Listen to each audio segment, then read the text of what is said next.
Welcome, everybody, to the Raad Life, the only talk radio show that takes you along with host and age explorer Rod Gantos on his continuing journey of discovery into life's challenges, opportunities, options, and all the latest and greatest things that come with getting older. The Raad Life is brought to you this week by Your Home for a Lifetime, a company dedicated to empowering you to stay safely, independently, and comfortably in your own home.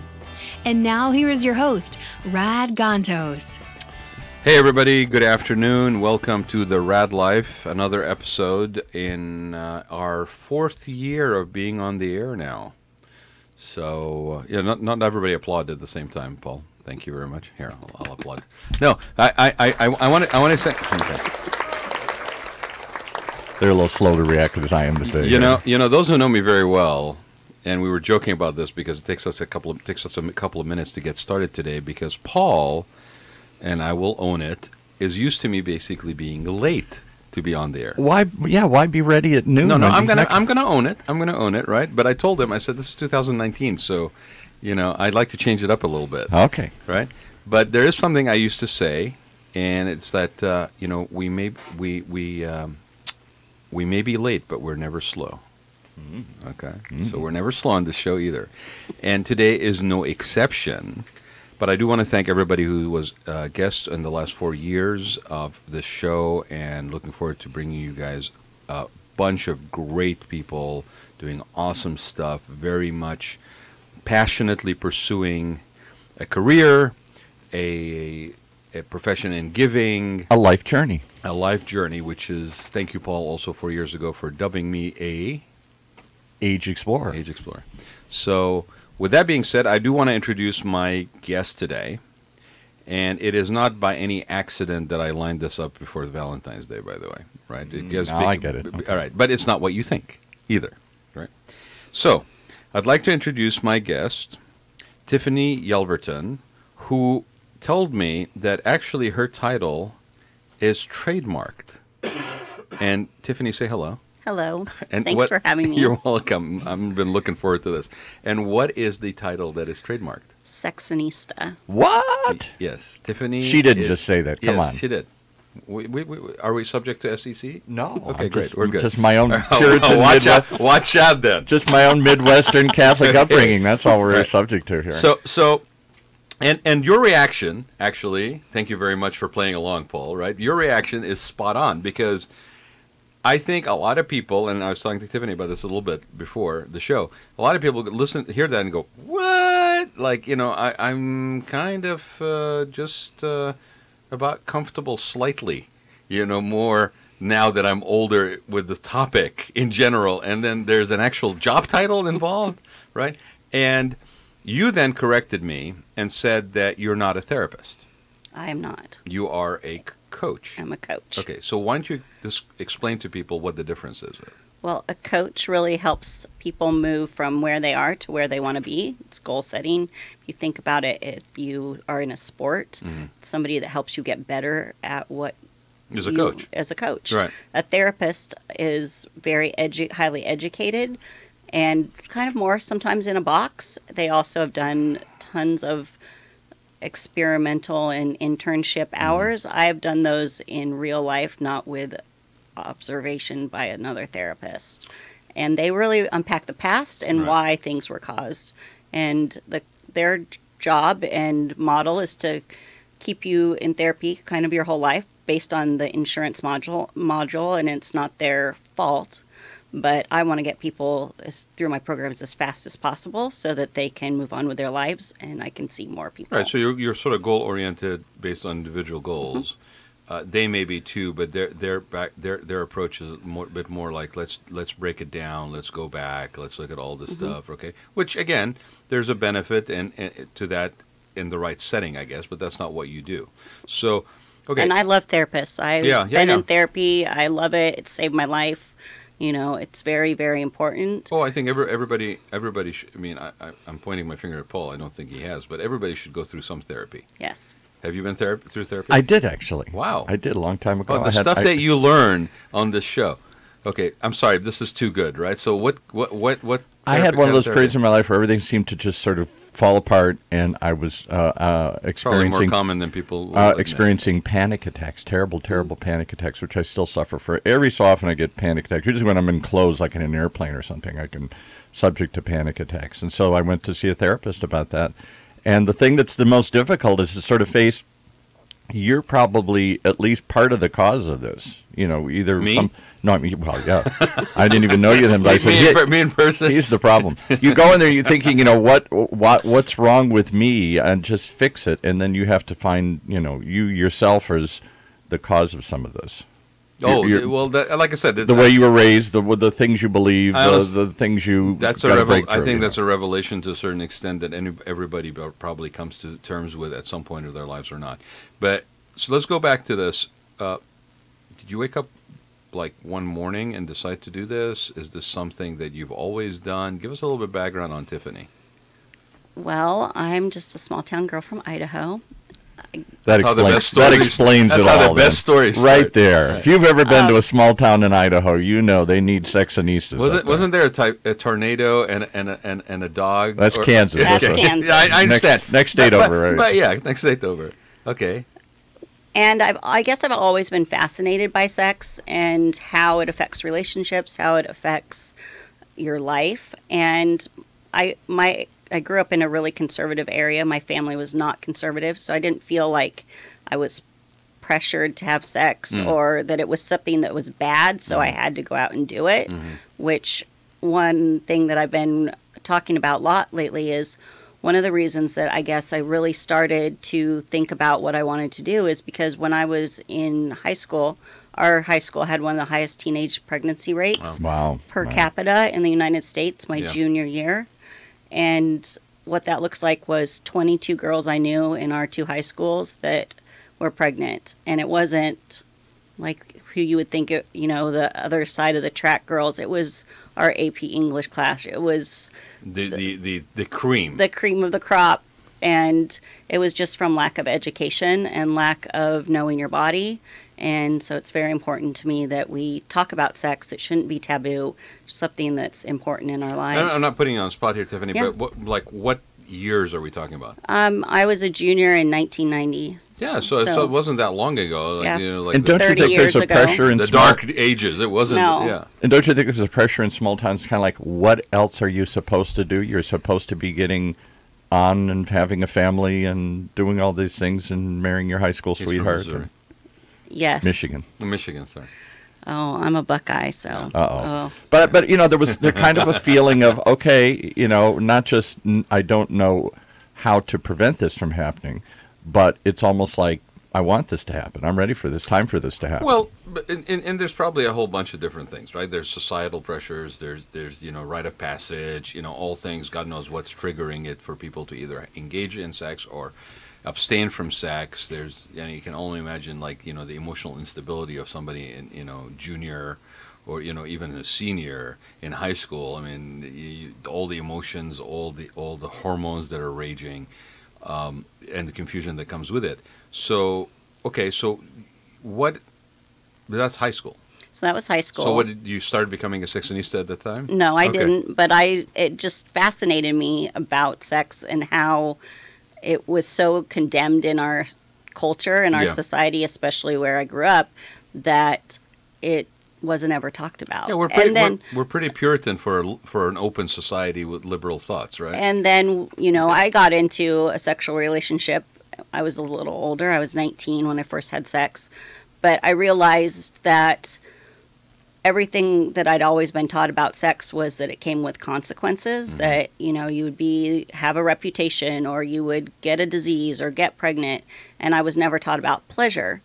And a few years later, I realized, talking to some girlfriends, that I had never had an orgasm. And I thought something was wrong with me. I thought, I just need more sex because I'm not satisfied. But really, it's that I needed better sex.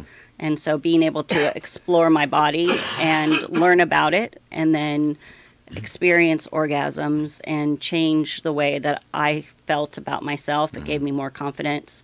And I knew from then I wanted to really teach people how to have better sex. I didn't know, 20 years ago, I didn't know what that would look like. And I got into a career and was very What did you do? I worked in restaurant management and training. I was very successful in that industry. Very different from that. Very different, but running a corporation pretty much. Sure. And I got burned out at that and working, it's a tough industry. 60 to 80 hours a week sometimes, no life, moving around the country. And I decided it was time to, with some help from my therapist and some guidance from some really great medical professionals, that I decided it was time to do something I was really passionate about. What would you think was the catalyst? Was it the burnout? What was the moment of aha for you to basically make that transition? Well, the moment of clarity, I guess, was when my therapist and my other doctors looked at me and said, you're probably going to not last too much longer if you stay in this industry, because it's not healthy for you. Your health is failing, you're suicidal, it's not a good situation for you. And kind of at the same time, I went to a sex toy party with one of my managers that was on my team, and your manager said, "Hey, come on, let's go to the sex toy party." Yeah, we were like a family, so I went. I was like, oh, that's exciting. I need to buy some things. I thought it would be really fun. Is this like a Tupperware party where they just sort of bring out all the things and everybody laughs and you show them and then people line up and buy different things here? Or? Yes, it was. Well, exactly like that. Right. Only it wasn't what I thought. That's what I thought it was going to be. I thought it was going to be educational and fun, but it was really crass and kind of cheesy. Well, and you're working 60 to 80 hours a week. You have no life. You're basically at work all the time. So it's understandable that you're trying to basically find some balance. And so something like this makes perfect sense that you would basically go. So what was your experience like? It was, very uncomfortable being there with a coworker.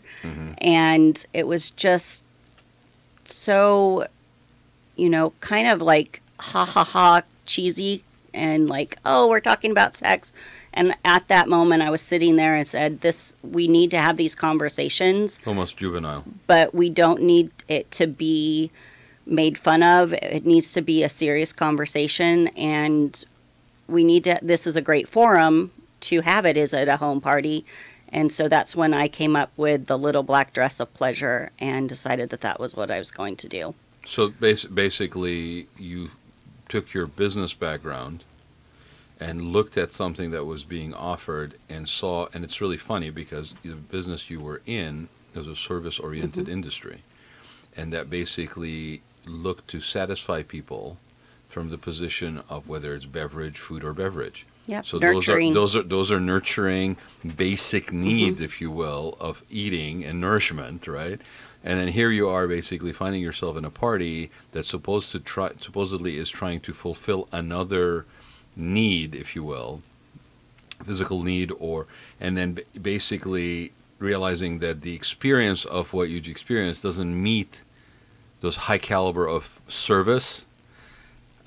That's kind of fascinating because I can totally see that. Like I do the same thing when it comes to environments. Like I'll walk into a space and I'll go, yeah, this kind of missed the boat. And it's kind of got a good intention, but it's not delivering on what it's supposedly doing. But you shared with me this when we first talked a while back. You shared with me that there was also a serious component to what you discovered at those parties.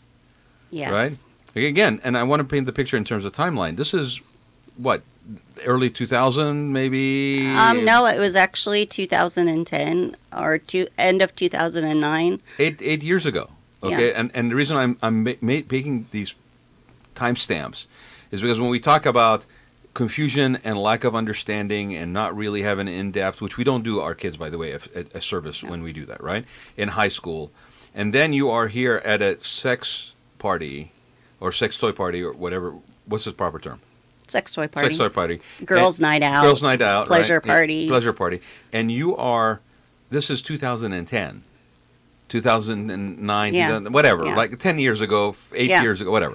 And you discover something else that is actually, in my book, very serious. Not just that, it doesn't, right. Yeah, what was that? So I bought products. I was excited about them. And then I noticed that they were changing color on each other and on my higher quality toys. And I thought if they're doing that, in a box, then what are they doing in my body?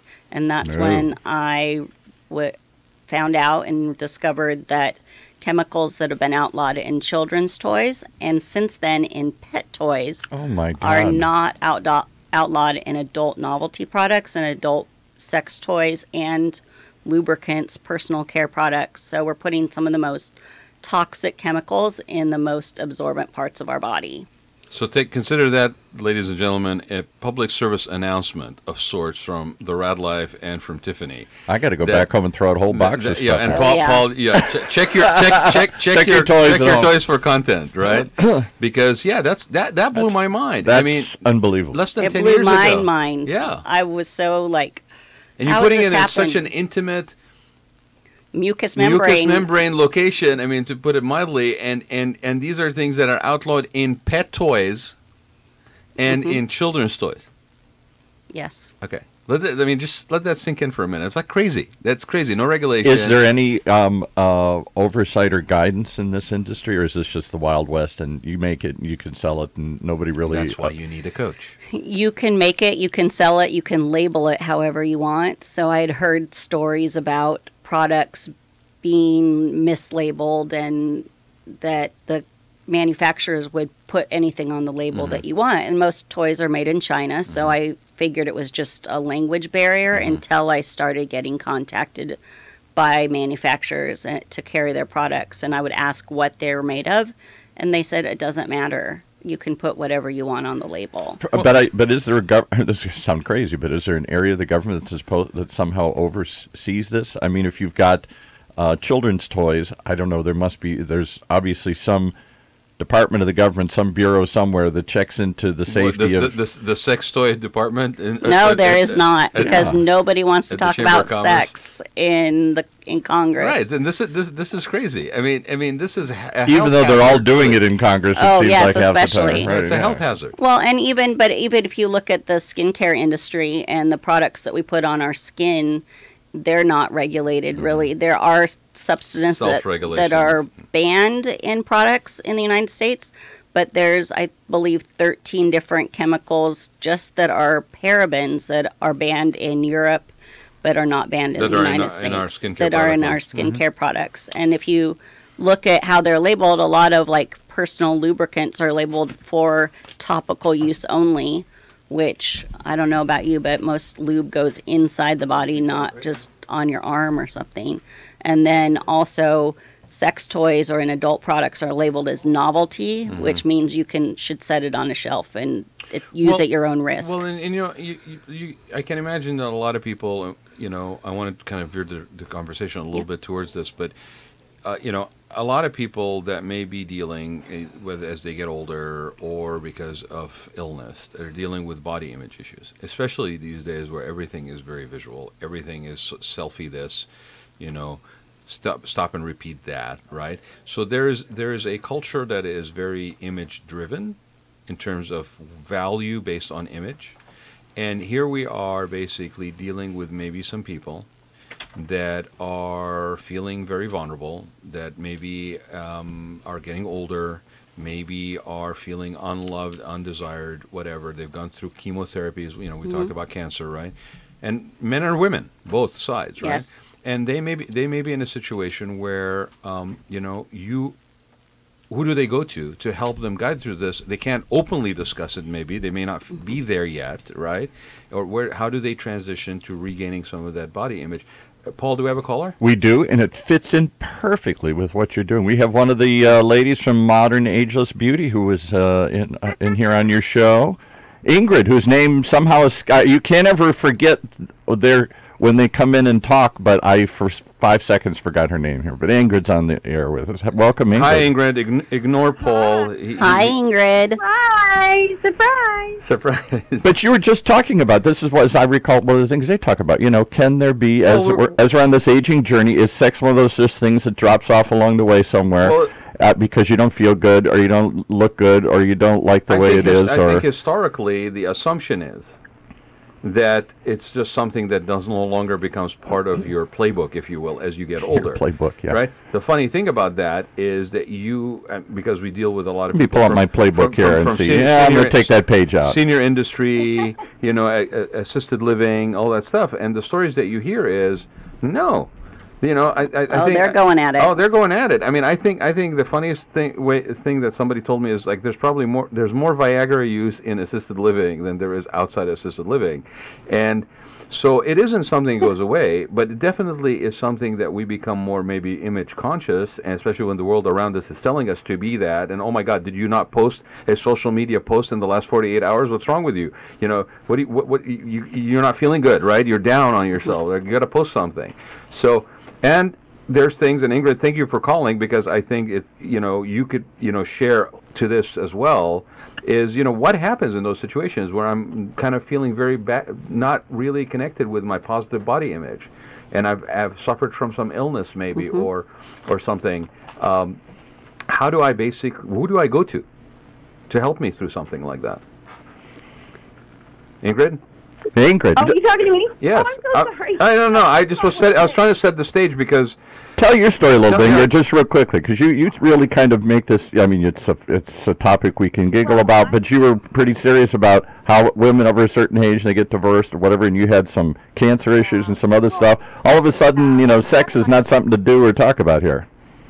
Yeah, that's my personal story, and I have just met Tiffany recently, and because of that problem, I went through cancer, and so you go through a mixed emotions and feelings, and sex just is not pleasurable because it hurts because of the cancer and the radiation and the chemotherapy, and I was going through a really hard time with it, and I was introduced to Tiffany, which she called in when we were on your show. Right? Yes, she did. That's how it all kind of started, and she's just trying to help those that are having the same issue as me through it, and it's just absolutely amazing. We were at Hoag Hospital not recently, and she spoke to breast cancer survivors, and there were so many ladies that were going through the same thing, and they thought they were just on their own, and come to find out everybody's gone through the same thing, and she's just,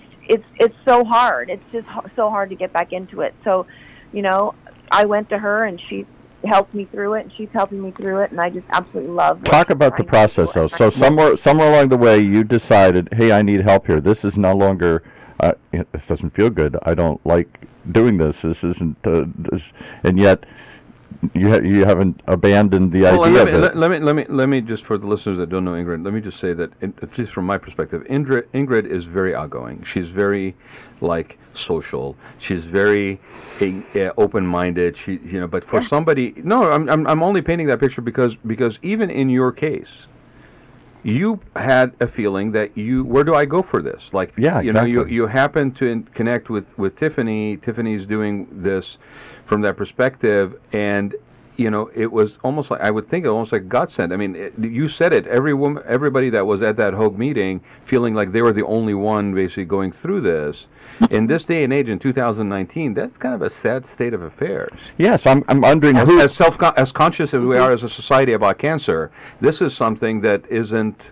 We don't go there to that level. So is this something that a friend, you finally break down and admit to a friend, and they say, here, talk to, it's like a card that gets passed around quietly from women to women? You didn't go on the internet and say, here, let me find a sexinista.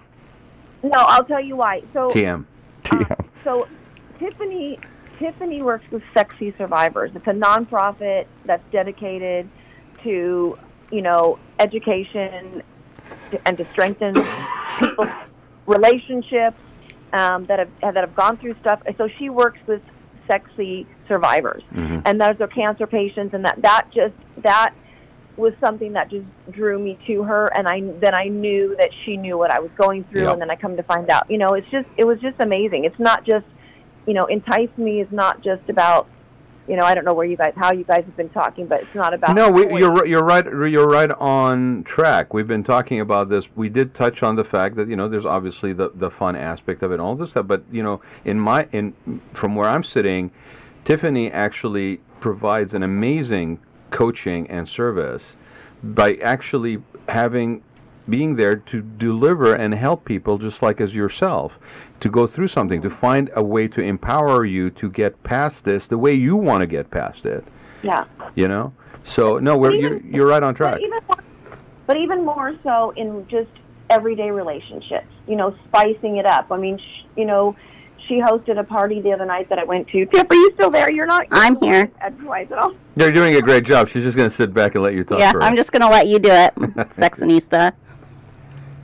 No, she asked me to come to this party the other night, and she was hosting the party, and her knowledge alone is just amazing. I mean, I just want to listen to her talk for days because she has so much knowledge about all of this, and it's just so interesting. And you know, these women that were there, the things that she was saying, the toys that she was talking about, just everything about the whole night. It just enlightened so many women and their husbands and how the outlook, and to change it up and dress up and, you know, be sexy and try different things. And, you know, she's just great at all of that. I just think the world. But is this the gist of what we started with? This is a conversation that's starting way back in high school. Nobody talks about how to spice it up. How to we're very as obsessed as we are with sex in our society. It's still a topic that's pretty taboo, even among friends. And at various ages and stages, particularly as we get older and issues come up, nobody wants to talk about this. And yet, Tiffany, please jump in here. And yet, it has a direct impact. It does. On one's happiness, one's balance in their life, Health. all of that stuff, right? It's a health. It's a component. It's like if you don't have enough water, you dehydrate. Like you don't have enough knowledge and connection with yourself and with the significant other or partner, then you have a situation that needs some attention, right? And then what, you know, the thing. So share some of the stuff, because Ingrid brought it up, but share some of the stuff, for example, that you shared with I'm assuming ladies at this party. Maybe it was gentlemen and ladies. I'm not sure. This was just ladies. Okay. I do also do couple events, but this was women, wide range of ages from 30s to 60, and people telling their story. Because when you walk into an event like that, what I found and how I created the community that I build is that we all walk in and go, oh, this is going to be fun, but I know a lot about sex, or I have a problem or an issue or concern about my sex life, and no one else knows what I'm talking about because I'm the only person. And when we start to ask questions that really open up that conversation about sex, everybody's like, oh, I'm not alone. I also have vaginal dryness. I also don't have a libido right now. You know, most of the women were around early 50s. I'm mid 40s, so I get it. And so women one of the husbands wanted to do something more, you know, exciting, or that he wanted to switch it up a little bit, and the wife was really apprehensive. And so it was nice that she got to talk about it, because you can tell she's never really talked about it, and so she brought it up, and we kind of helped her through it. You know what I mean? And it was just it was exciting. It was fun. It was educational. It's almost like a support group. You're helping get people to talk about things they don't otherwise talk about, like this show. We're talking casually about Sexinistas. You know, Ingrid, remind me if this actually happened when you guys were on the show before. Didn't we come to a realization, was it with your show? I know it was with one of the shows that I had, realization that women actually don't even have an exchange of information relevant to like menopause. Like there is no. Like he wants to talk about. Like you think a mother or a sister, whatever. It's funny, because here's a similar situation. What you guys are describing is that here's a person. Where does she go to have that conversation about the fact that her husband basically wants to spice it up and she's apprehensive, to where she either feels validated for her apprehension or works through it? Like, where do you go to do that? You pick up the phone book and look for what exactly, right? Well, in the past, I believe that there hasn't been anywhere. There isn't. That's why we're kind of in the dark ages. I work with a lot of medical professionals that work with menopause age women and work with bioidentical hormones and sexual medicine. And there really hasn't been. I mean, yes, there is San Diego Sexual Medicine. It's the only hospital in the country that is dedicated to sexual medicine. You know, that's got to say something, that we have one doctor of sexual medicine. Well, I would think also, like, let's say somebody is going through that. It may not, like, and they may feel that the only option they have, and again, we're not knocking therapists, but they may feel that the only place they can go, and that's if they're sort of progressive, maybe, and open-minded to look for it even, okay, or have been heard of it or something, or listen to the show, is they would go to a sex therapist. Okay, but then with that comes the verb therapy. And with that comes the fact that now I'm basically opening myself, at least from what I little know about therapy, if I don't know, I do, is that I'm opening myself up to a elongated process. And where I'm maybe just looking for that, some bouncing board, some feedback, right? And I don't want to put myself under the microscope like that. And maybe just, hey, listen, I'm apprehensive right now. Can we have a cup of coffee and like talk about it? And, like, who do I talk to? So you're right. It's kind of a fascinating situation that 2019, it is not as commonplace to do that as go to urgent care. Even if you know, another place that women think maybe I can go to my gynecologist and ask these questions. But I have so many people, including myself, that if I wouldn't have been self-educated with being in all of these medical groups and pelvic therapy groups, I would not have known this. But, you know, with incontinence, which is something, again, we don't want to talk about, but adult diapers now outsell children's diapers. Wow. And you ask your doctor, what do I do about this? Oh, that's just part of life. It's part of aging. You had kids, you know, you're on your feet all the time. Just something you have to go to. But that's not, I mean, I went to 4 different specialists. No, it's a Band-Aid. It's not even an emotionally come to grips with something. Yeah, I just put those on. Yeah, and you know, let's again remind people, when you say incontinence, when you say adult diapers, we're talking about a baby boomer population that's of about 71 million people. Okay, about 10,000, I think, or higher a day turning 65. So it's not this small little thing, right, that's happening. And it is interesting that this will be something that they will, like, I have incontinence. I have, the desire, but it hurts. And I don't want, like, where do I go with that? I'm just going to be, like, now basically sentenced to, like, whatever remaining part of my life, 20 years of misery. Because I can't speak about this, where do I go to it? If you go to a medical professional, I think medical professionals are well-intentioned, but they don't have necessarily, maybe a lot of them maybe have the people skills, the compassion to basically address this from that perspective. Yeah. Well, and most medical professionals only get 6 hours of training and shorter about sex. Oh, about sex, yeah. About sex itself. So they're not educated in it. That's not their fault. But they also have less and less time to spend with a patient because of the insurance model.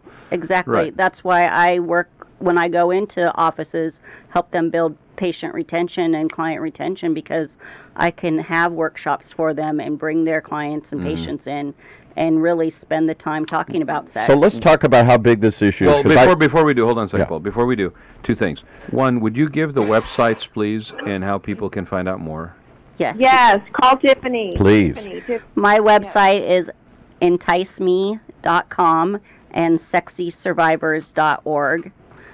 So go check those out, because there's a lot of information on there, and it gets you connected with Tiffany. I know you're also on social media. Yes. Okay. So the other question I had, and before we move on to Paul's question, is when you were at Hogue, like, what was the reason you guys were at Hogue? I assume it was a meeting. There was a couple of other people there speaking, maybe panelists, something. Yes, Dr. Sadia Khan is a prominent breast surgeon at Hogue, and she's put together a group for survivors called Hogue Health. And we do a quarterly meeting where she brings in panelists to speak about issues that her survivors and patients are going through. And so this time it was about sex and body image and feeling sexy again, because when you have had body altering surgeries and chemotherapy, like Ingrid mentioned, a lot of doctors don't even tell their patients that they're going to go through an artificial menopause when they go through chemotherapy. It's true. And so they've said, okay, you are now have to take estrogen blockers, and you're going to be drier and drier, but we don't have anything we can give you because you can't use these products that contain parabens because those can raise your estrogen levels.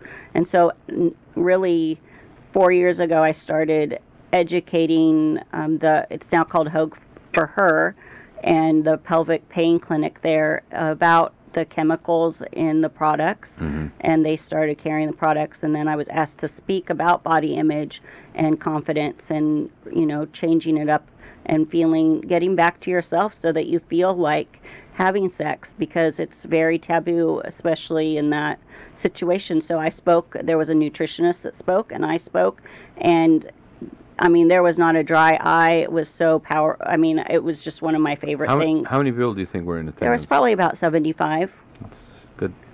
Which goes to my point. I think this is one of the most underreported aspects of getting older. And I'll give you 3 examples of it. One is you just don't like the way you look. You know, we don't look like we did when we were 30, and somehow we feel bad about ourselves, and we don't want to do this. Expose ourselves. 2, you're going through menopause, you're going through cancer, you're going through, you've had your breast removed. I mean, there's something physical that's an impediment into your mind here that says, I can't do this anymore. And I think, and then the other thing, there was a huge statistic about the number of seniors that are going to end up alone because of divorce and because of death or outliving a spouse, and how many of them are just alone just to begin with. Forget about how they feel about themselves. There's or also what an they're emotional layer to it. There's a psychological layer to it. There's, you know, what else it may conjure up from previous relationships. I mean, how many people do you know, Tiffany, that are doing what you're doing right now? So you're the only one I know that is doing that. I never heard anybody talk about this yet. I mean, because I am in the industry, I know that's why more. I'm asking, but a lot, I mean, I find that most are not as mainstream maybe as I am, and that's what I'm really going for, is to get people to know that I'm just like them. I'm just like your girl next door, and I can talk to you about what's going on. But I want to make sure that everybody knows too, it's not just women that go through this. Body image issues for men are really on the rise, and from not only, you know, the health magazines, that everything is so photoshopped and airbrushed. 8x10 glossies, curated content everywhere. But also certainly on social media everywhere. Prostate cancer too. A lot of my clients will tell me that they would have never had the prostate surgery if they would have known that they were going to have erectile dysfunction. Yeah, do you hear that, guys? Prostate cancer, erectile dysfunction, how do you deal with it? Where do you go talk about it? You can talk to your doctor about it? 9 out of 10 times, unless they have some personal thing. I'm going to go tune into the Raad Life. Well, no, but thank you for bringing that up, because exactly, because sometimes we talk about cancer, and I think this is another societal layer. So we talk about cancer, and it's sort of this very emotional, supportive, everybody behind it when it comes to women, right?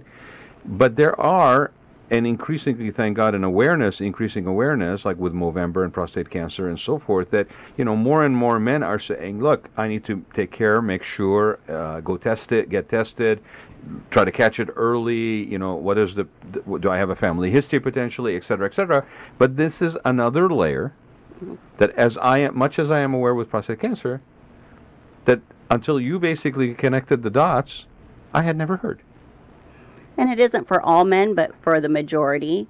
But there's a body image component to it, I would think. Yes, and, you know, that's anyway, your manhood. Right? Yeah. You know, just like breasts are feminine and part of you. I mean, there are people that I know that have had like vasectomies, and they basically take a long time, not only physically to heal, but to get, like, the idea is great, and then it takes them a while to actually come to terms with it after emotionally.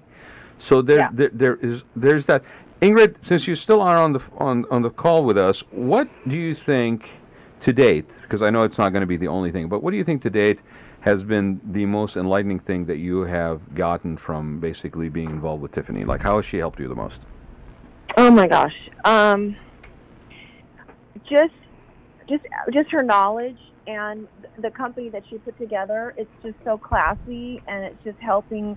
Like I said, now more than ever, because I am a cancer survivor, you know, that she donates and does so many things with the Sexy Survivors is so important to me. You know, I know that when we were on the show, I was talking about makeovers. Like I Yeah. have my story with cancer, and I lost my hair. Yeah, you and talked I about went your through a wigs. horrible- Yeah, I went through a horrible depression, and my self-esteem was low, and I didn't feel like myself, and like I said, mine's the wig story because I fell in love with that. I've always been in the beauty industry, so makeovers were always extremely important. I love to make people feel good, and I just want women to know that they don't have to be stuck in that they can feel like $1 million just like they did, before all of this. And Tiffany is just helping women to realize that there's a light at the end of the tunnel. And even with relationships, even these days, social media is good and social media is bad. For me, it's True. all about every swipe left, swipe right, Match.com. There's so many. Everybody's looking better than everybody else with the filters and everything else. I mean, for men, it's a menu, it's a sea of women. And it's a difficult era. It's a difficult time to live in right now because there's always somebody better looking. There's always somebody younger. There's always going to be somebody that's, attractive. And it's hard to stay focused in a relationship. Right. And I think the things that she's offering, the courses that she's offering, she offers some great courses through Entice Me, some really intimate courses. And I think what makes me happy about all of that is that she's just helping people. And give your site too for the makeovers and the other stuff that you guys do. Let's give the website for you guys too. Oh, it's Modern Ageless Beauty. ModernAgelessBeauty.com. And you guys do what? Yeah. You do your seminars and retreats. I think you do. We inspire and We empower. empower. All right. But we all kind of work together. We empower and inspire women over 40 to be the best that they can be. We have a huge focus on hormone therapy because that's Sherry's story. My story is my cancer and how it got me back to where I want to be. And that's how we kind of met Tiffany. And so we're all out there just trying to help. There's always, I always say for Modern Ageless Beauty, there's always a cause and purpose to whatever we do, because then why do it at all? Let me add one other layer to that. Not only are you guys, and let me just say that you guys are all very inspiring, very inspirational in what you guys do. It's not that you're out there to help. You're out there to give. You guys give of yourself in how you help. And somebody may say, "Oh, this is well, that's what women do." No, I don't think so. I think it's something that is a reflection of who you are as individual people, and you bring that to everything. There's a passion to what you do. There's a genuine giving. What they call it, a servant's heart almost in what you guys do. You find your own way of delivering it, but basically maybe with comfort of what you've been done in the past, how you relate to one another. But I have seen you guys, and it's an amazing thing that you are doing in just the nuts and bolts version of it. But how you are going about doing it is as important, because I think you can give somebody all that information. So here it is. It's all printed. It's great. I put it on a website. It's you can do it privately. You don't need to know. But you guys actually put yourselves out, and that is something. Well, and build I a just community wanna of acknowledge. support. Of others. Right. I want to acknowledge that, because it's one thing to sit in a support group and just basically go through the rote routine, and it's a totally different story when you're basically vulnerable and willing to basically be willing to receive and also give from a real deep part of your soul. And you guys do this every day. So I really thank you, Ingrid, for calling and sharing that, because it's nothing more important than a first person testimonial for this.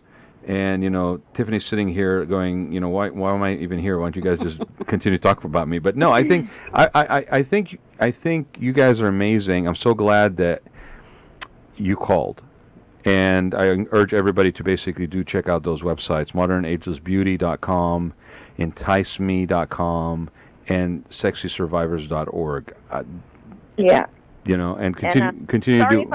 Sorry if I talk too much, Tiff. It's all great. No, you didn't talk too much. I think I really welcomed your call. You. Yeah. So thanks, Ingrid, very much. Okay, no problem. Thank you. All right, Be we're well, my going to friend. cut you off Thank you. here. I think it's a topic that people are uncomfortable with. I'm uncomfortable with. I think we're all uncomfortable with as you get older. This whole idea of sex is just somehow supposed to fade into the woodwork, and you've got men with erectile dysfunction, you've got women with body images, you've got cancer survivors. We don't even call it erectile dysfunction. We call it ED. Right. I remember. It's like we don't call it dying. We call it passing. I'll give you. It's like. I'll give you just my little. I know this is half of. Well, we're going to go a little longer. Okay, I'll give you my little intimate story here of my mother. My mother was just a wonderful, fun, loving person. But later in life, she had Parkinson's and lots of horrible things. And the last 10 years were miserable of her life. And one of the adding misery to pain to misery, she had breast cancer, and had her breast removed. And I remember, I mean, this is not something my parents were ever going to talk about. You know, I'd start covering my ears about their intimate sex life or something. It was not something I ever wanted to ever hear. But I know that the little bit I could tell that my mother sort of opened up to me at the end, her biggest thing was she thought my father would never want to look at her again. And she was just so horrified. And I shared that with my dad, and he was like, "Oh my God, I've been with this woman for I think literally like 50 years." And he said, "I see past, you know, neither of us look like we used to. We're, you know, if it was just based on imagery alone, no, this is, I see your mother," and I know he did. He saw her as just this wonderful, adoring person that he just, you know, in his eyes, she was going to be 30 for the rest of her life. Yeah, but we're all human beings. We're human. We always go and there. I just was so horrified that my mother, one, is talking to me about anything about their intimacy, and I felt so sad that, like, oh my God, at this age, all the misery she's going through, and this is the biggest fear she has in her life, that the only man she's ever been with in her whole life is no longer going to look at her or touch her because her breasts have been removed. Tiffany, you were going to say something? Yes, I hear that all the time. It's amazing. I mean, and just even when you gain weight or anything, like, oh, no one wants to look at me, and touch me, be with me, be with me, right, you know. And I do kind of joke a little bit about it, but it's really true that, you know, men are just happy that there's a naked lady in their bed. Yeah, right, exactly. That would be my dad, right? Yeah. Right, like it's more than just that physical. But I'll tell you something, Tiffany. It's really funny. You just reminded me of something. So I came over here to do a master's degree, and I was probably about 20. I had people that I knew that were doing undergraduate, and I remember this. It just brought this back. These guys were talking about their trip to Hawaii. And they were showing some pictures of trip to Hawaii. There's a bunch of guys that just went to Hawaii for like a spring break or something, right?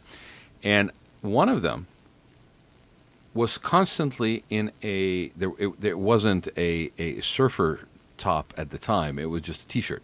Right. He was always in a T-shirt. Always in a T-shirt. He was the only one that was always in a T-shirt. Now, the guy was a handsome gentleman. He was in good shape, okay? He actually... We made fun of him. It was like, well, why are you always in a T-shirt, right? He had something about his stomach, and to the point where he worked out like crazy, but he still didn't feel comfortable with the way his stomach looked. Oh, we all have issues, I remember saying to him, I said, so when you're having sex, you keep the T-shirt on too, and he goes, yes. And this is a man that was probably at best in his early 20s.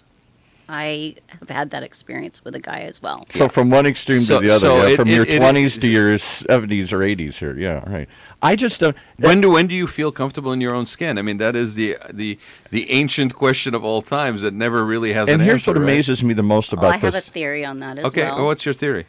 Is that when we self-pleasure, and this is especially important for women, is that when we self-pleasure, the oxytocin that's released in our bloodstream is not connecting us to someone else emotionally or with that cuddle chemical reaction.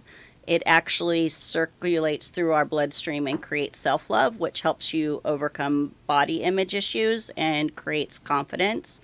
And I have a whole presentation about sex and money and the gender wage gap. But what I really believe is that's how it really affected me, is when I had an orgasm for the first time. I weighed 100 pounds, almost less than I do now. And I thought I was way overweight. Wow. And now I'm much more confident. I love my body. It's not a size 6 or a size 4. It's an 18, and men love it too. And I don't get that pushback of, you know, I'm comfortable in my skin, but I also create my own orgasms on a regular basis. And that really does help my confidence. Well, and there's nothing sexier than confidence. I mean, Right. it sounds like a cliche, but it's very true if we It really is. wanted to admit it. It is the number So one here's thing my- that men look for in Hold women. on a second, Paul. So, okay, and the thing about body image, right? I mean, I think it's funny that you put it that way, because what you're really talking about is self-love. Okay, now, so you're saying self-pleasure, okay, but it's really self-love too, right? And we as a society will talk about all day long. I mean, just turn on your freaking social media feeds, right? Self-love and self-care and looking out for yourself and empowerment and all this stuff, right? But then, do we take that conversation to that level of self-pleasure? Because it's, in my book, it's the same thing, and it makes It is. perfect sense when I talk about it in terms of self-love, building confidence, right? But then, so for some reason, I'm supposed to feel like a little wrong if I talk about like self-pleasure as well as being another way of self-loving, and therefore, it's like no, you should never do that. There should always be like an intimacy component with somebody else. Well, not necessarily. I mean, this is not how you build that sense of self. Okay, whether it is doing a task on your own, let's not say that it's self-pleasure, but you're taking on a task, achieving it on yourself, setting a goal, meeting it, with financial savings, whatever, something at work, the feeling that you get out of that, basically achievement for yourself, right? That's, Yes. You almost want to ask, when did the word selfish become a bad thing? We should be selfish. Right. We have to take care of ourselves. No one else is going to. If we were all more confident and able to take care of our own needs. Well, that's Would the be basic a- starting building block. I mean, if you don't Yeah, have that, food then and sex, like we talked about in nourishment, that is our two human needs. Our pleasure, it's a birthright. Having food, it's supposed to. Be and I don't good go to a for you. restaurant and have somebody else order for me what I want to eat, right? Right. And if you don't know your own body, you can't communicate what you like to And another what you person don't like and to what another you don't person. like. And So when the no obvious question communication- I've been trying to butt in, no pun intended, is But why, then you mean? why in our society, from our earliest age to our last years, is sex still such a taboo topic? We've gone so It's far. not- We it's have not everywhere, by the way. We have total nudity in movies. We have total freedom. My whole era was about blowing the sexual revolution open and empowering yourself and everything here. And yet, what I'm hearing is from the time you're in high school and these girls are supposed to be smarter than this, they're all getting pregnant, either because they don't know how to stop it or they feel a societal pressure to get pregnant and have babies and raise families or whatever it is, to the last final years, all these issues that come up that prevent us from enjoying this. Why is this such a taboo topic still? Tiffany, I'm sure you have some thoughts on that.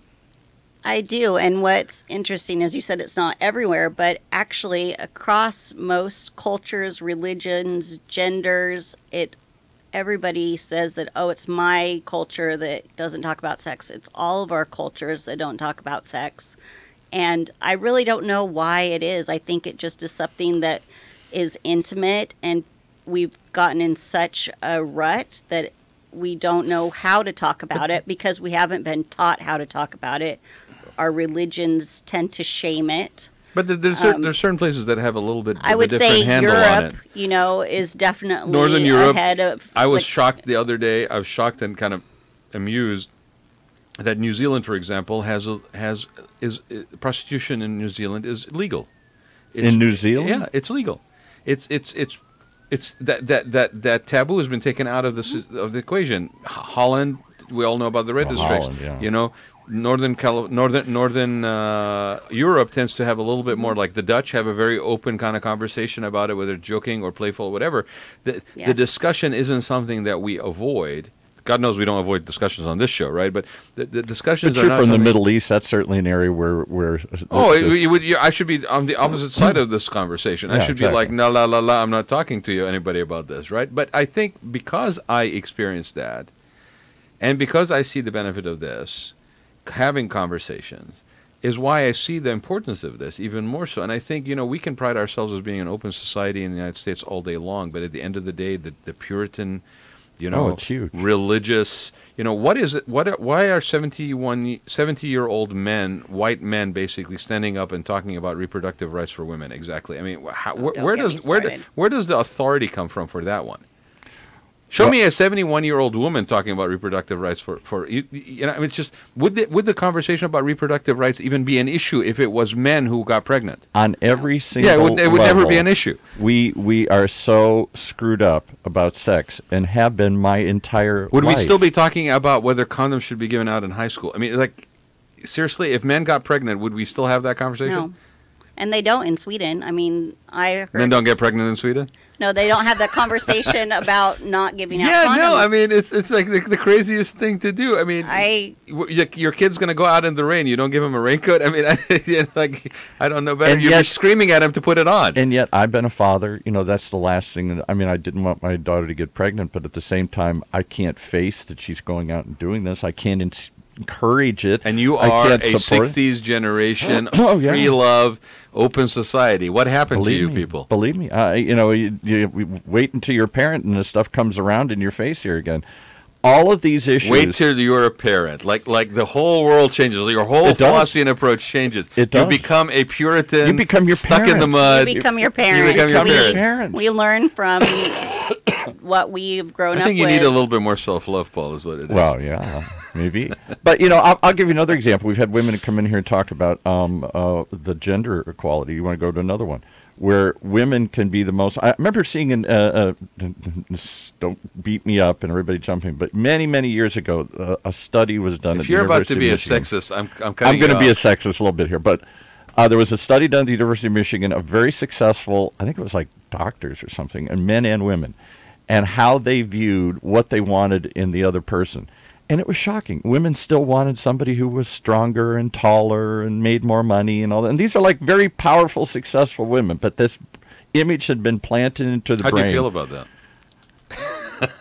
You know, I think we have these sort of gender roles that are programmed into us as children. And I think it's hard to break out of these little movies and these little patterns, no matter what you achieve in life. And I think that all of these things, and I keep thinking, oh, my God, haven't we gone past any of these things here? And no, we seem to be replaying these same. Well, I think there's a certain these same tapes over and over and over and over again. The human being is a very interesting mechanism, right? There's part of the human psyche that basically is more comfortable in an uncomfortable, familiar space than actually venturing outside that safe space of being uncomfortable. Look at 99. I'd rather not know. I'll give you a really silly example. And not be having that conversation, even though I know I may not be benefiting as much as I should be. But if I put my foot in that water over there, first of all, I might get hurt. Secondly, even worse, I might like it. And now basically I'm going to basically living outside my comfort zone. And now this is going to be where I'm basically my reality. It's almost like awareness. Once you have awareness, you're like, wow, this is so cool. And then it's so much awareness that you start looking for that switch to turn it off. And you realize somebody plastered over that switch and you can't turn it off anymore. It's a very interesting thing about people's reluctance. They will tell you, I deal with this on interior design side. Oh, I want the most contemporary, coolest, like really push the envelope. By the time this is week 1, first meeting. Yeah, right. Okay. By the time we're week 4, and we're really going to now start looking at stuff. Back to white sofas. Well, you know, I kind of like this shabby chic thing that, you know, I remember having my grandmother, and then there's justification. I enjoyed afternoons on this thing, and I start convincing myself why I need to stay in my little comfortable corner. So unless you have somebody who's going to coach you out of that let me give you say one, it's okay for you to dip your toe in. Let me give you one example here. Okay. 3 of us here, and I don't know if you're married or have a partner or whatever. How many couples is the man shorter than the woman? I'm much You're taller than talking them. about standing height, I'm assuming. Yeah, exactly. Right. Yeah, right. Exactly. So, as your wife, I've never met. because when you're laying down, it doesn't really matter. Yeah, exactly. That's a good point. No. But I'm just saying that we all start to gravitate. All the men are always taller than the women. This is your thing, Paul. Okay, you're using the justification of stereotype to keep yourself. You're proving my point. To keep yourself in that comfort zone, because in fact, if you opened your eyes around you, I will tell you that is not necessarily true. I challenge it. I'd say most couples, the men are still taller than the women because we have this in our brain. That's the way it's supposed to be. Really? Have you talked to a couple of short, I'm not saying there's not just short men that are married to models. I mean, have you talked to? I don't see many of that. That's if it does, it stands out. Do you live in Orange County? Yeah. No, well, okay, yeah, I suppose, but I know what you're saying. Tiffany's laughing. But I think that's part of. Let's go down to Fashion Island. Like, you'll go get a cup of coffee at But Fashion that's Island. part of the appeal. Then they say that's because I'm a short man. I've been waiting my whole life, and only when I become rich can I have But you just destroyed your own stereotype. No. I'm saying that the stereotype exists. We're these. You're saying that stereotype doesn't exist any longer. I want to bring it back to this topic, okay? Because I know that this show tends to be your own therapy session. Yeah, but, right. we're off that for now. Exactly right. Okay. You got to pay Tiffany and me for therapy. Next Okay, time, all right. But let's talk about this from one perspective, okay? It all comes down to self-love. Yeah, and Right? self-image and self-confidence and self-image is the way it's part of the mix. So Absolutely. we can ignore it all day long and try to pretend it's not and be elevate above it all, or we can actually admit the fact that this is part of our makeup and this is something that affects us and that we may need some help on occasion between now and then, because we all go through it. It's a journey of life, right? You may be losing a relationship, and that leaves an emotional impact on you. You may have a physical situation. You may have an illness. You may be out of circulation. Talk about all the people that basically, men and women, that find themselves out of work for a while. Women, especially if they're basically caring for their family and then want to go back into the workforce. Where do they go to basically help them transition with that, from having already been maybe successful, but now basically 8 or 9 years later, the kids are old enough they can actually go back and pursue it. Is society even open to that? How do they successfully transition? These are all things that basically affect us, every single one of us. And the worst thing we can do is put a layer of taboo on having conversations about them. Right. Mm-hmm. But we do. Well, not on this show. Not on this show. Okay. Tiffany, let's give out the websites again before we call it a day here. EnticeMe.com and SexySurvivors.org. And if this conversation hasn't enticed you to check out those websites, you are definitely bottled up and you definitely need to call somebody. Start off with calling Tiffany. Call me. And what do you do? Don't call Paul. I mean, in terms of if somebody was wondering, is it just workshops that you do? Do you do one-on-one coaching? Do you? Good question, Paul. Thank you. Yeah. Great. I do workshops. I am just launching my online courses, and I do private sessions as well. Yeah, and by phone, Skype. I have clients all over the world, so it doesn't have to be here in Orange County. Right. It can be anywhere. I am based in Long Beach. And look, this is not putting you on show, putting you on stage. This is a very discreet, intimate, about you, for your benefit. Consider it a support that you get to decide how much to turn the dial on, and basically have at least somewhere safe that you can go with some of these concerns that you may not have somebody to go to. Maybe they'll tell you this. Not everything that you are going through is something that maybe should be shared in a relationship with a significant other. Some things maybe should be shared in a different setting, right? It's not always that, But don't suffer. Don't suffer alone. Don't suffer in silence. Right. Right. There is people to help you, whether it's me or someone else, but, don't suffer because you can't talk about it or you don't know where to go. It's so important to talk about it, and we don't need to share everything with our significant other, because then that takes the mystery away from it. Well, it also burdens the relationship sometimes. Sometimes the people that you're sharing it with, whether it's your husband or your wife, feel that they maybe don't have the answers, and now they're feeling bad because they don't have the answers, and that puts, kind of a little additional distance layer. So, again, there are people that can be there for you. Tiffany is one of them. The important thing is, look, we're less than 24 hours from Valentine's Day, right?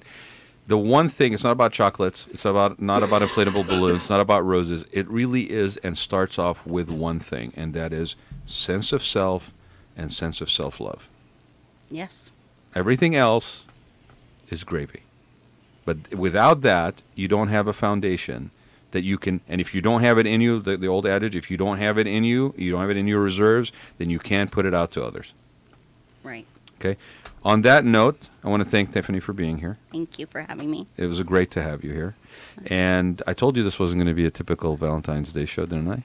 So join us next week on the Raad Life, Wednesdays, 12 to 1. Thank you, Paul, for always keeping it interesting. even though people don't see you, but they hear you. So I thought this was just going to be sort of snickering and titillating and laughing, like kind of what you described. Wait, hold on. Parties. Wait, hold on. You mean You it guys wasn't? really got It wasn't titillating. It wasn't stimulating for you. It was a serious discussion about a serious problem in our society that we seriously don't face or talk about. Right. And if you can, for some odd reason, find Tiffany, reach out to me at Raad, RAAD period Gantus, GHANTOUS at gmail.com, or you can trip all over me on social media. So I'm not going to be hard to find. And go to the Raad Life on Facebook and letting us know that you're trying to get a hold of Tiffany, and we'll connect to you. But please, please, please do not suffer in silence.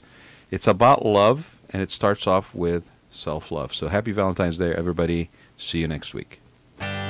You have been listening to the Raad Life radio show with your host and age explorer, Raad Gantos, brought to you on the one and only OCTalkRadio.net.